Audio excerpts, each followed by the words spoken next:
मचा असी नाउकोंदुना ताइबंग असिदा हिंजगे हाइना अदुक चाउना खंजरुबा आशा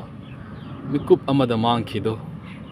नुमिद अदो नुमिदांग वाइरम अइंगोंदा फोन अमा लाखि नोगी चेतोन से डॉक्टर ना कैंसर ओइबा माली हाय अथुबा मतमदा लायंगदबा यादे पाव असि ताबदा मंगला ताइबंग ला हाइफम खंखिदे खुदकता हॉस्पिटल लगी चेतोन बु लोब चटकी महागना नोकमी अइंगोंदा नंग लाइरो थेंगेने मतम से दांग ओइरे नंग कर माइना हनगनी चेतोन की मोंग हाजदब मतौ महागनदी खंगब नत्ते महाग से कैंसर नारे हाइबदो अइना करिसु तौरोइदा चेतोन ट्यूमर मचा अमा लैबगिनी अदु लौथोखरगा फगनी असी हाइरम लगा योमदा हलखी लंबीदा मिटलु पिरांग ताना गाड़ी थौरक्की ओंथोकपने एगी चेतोन नंगी लाइबक से फत्तेदा इबाई लैखिदब चही फाद्री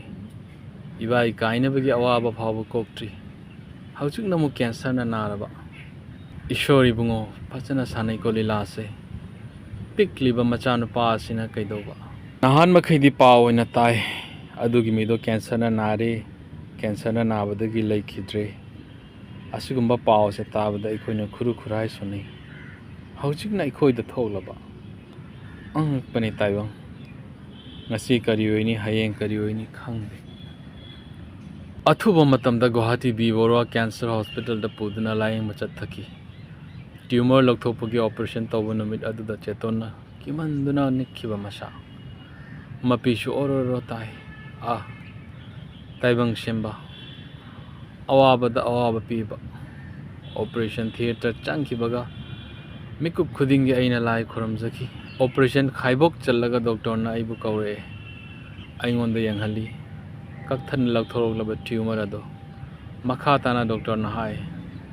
अनाब से यामना संदोए फाबा ngमगनी थाजदे अदुबु ट्राई तौगे ऑपरेशन असिदा थवाई कनबा ngमदबगी चांस सु लै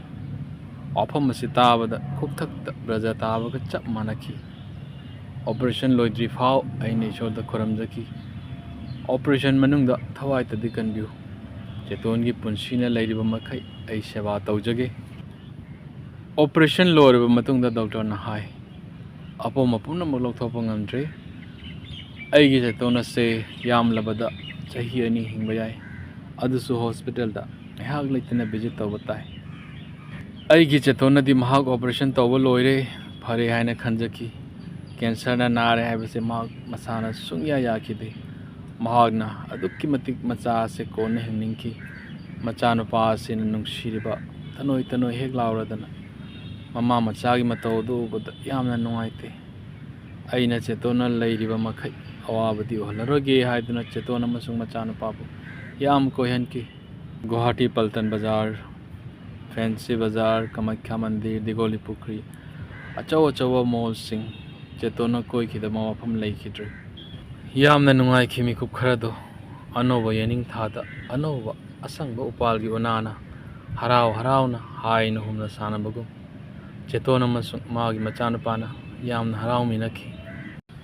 अदुबु मतमना कनाबसु ngaibikide नुमित अदो अयुकी फ्लाइट पुंग 5 दा दिल्ली दगी सिलचर चटकदबनी अदुबु पुंग 3:29 ताबदा चेतोना एगी तंबाकता अरोइबा याहिब तानकी महाकी अरोइबा मिकुप्ता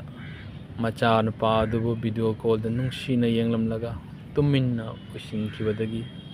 ngasiदी चही अमा चप चाना फारकले ओंथोंगना नुंगसीदा चेतोन आंगांग ओरिंगेदा नंगना इसिंग थकचलगा पुक थल्ले हाइजनबा मपानुपा इंगोंदना मपुक थन्नबा पिजखिबा अतांगबनिको नंगुंबी इचे पुंसी चुप्पगी नंगबु कावबा ngamjararoy नोंमदी अखोय पुनो लाइरेबाक तौनसिको चेतोना इबु नुंगसीना आहब इंसांग मथेल तौना पिजबदो अमुक हना चाखिनी लाइरमलेंदा इबाइगा नुंगाइना लैरमुको।